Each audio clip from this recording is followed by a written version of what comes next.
Mr. OP here, back in the reading studio, and I've got another chapter in 4th grade fairy. I'm so excited.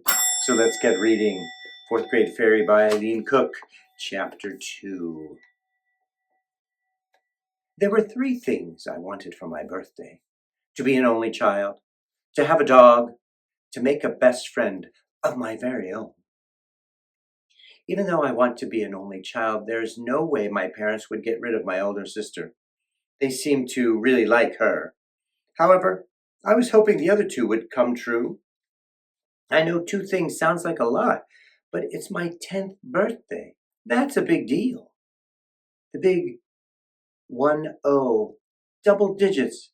If there was a time to get what you really want, then this would be it. I was supposed to be paying attention to our class on magical history, but I couldn't stop thinking about my grandma's present. I stuck my hand in my skirt pocket to touch the envelope to prove to myself it was real. I couldn't wait to get home and figure out what I would wear tomorrow. Willow! My head snapped up. Miss Sullivan, our teacher, and the rest of the class were all staring at me. Yes, ma'am? I asked you to list the main causes of the hiding. I relaxed. At least it was an easy question. Hundreds of years ago, humdrums and fairies had been friends. Then some fairies decided it was more fun to play tricks on humans instead of granting wishes. The humdrums didn't like that at all and tried to lock up all the fairies they could find. Fairies had to go into hiding until humdrums forgot we existed at all. We used magic to blend in, to disappear right under their noses, just like our school. Now they thought we were just imaginary. The Department of Fairy Safety decided it was safer that way, and it would be better to avoid getting too close. The whole thing was messed up, if you asked me. How were we supposed to grant wishes for humdrums if we really didn't know them? And Miss Sullivan, what do you think humdrums would do if they knew we existed? I asked, ignoring her question. A boy in our class, Milo, grabbed his throat and fell into the aisle pretending to choke. He rolled back and forth, making faces. The 2 Van Elder twins started giggling.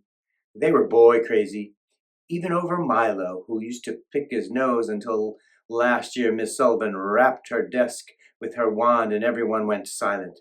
No one messed with Miss Sullivan when she had her wand out. Milo, you should try out for the Academy play if you want to practice your dramatics. As for your question, Willow, you don't need to worry about the humdrums figuring out you're a fairy while you're on your humdrum visit. I'm sure it'll go just fine. Trumpets blasted in the hallway, indicating school was over. Everyone stuffed their books in their cubby and started to grab their things.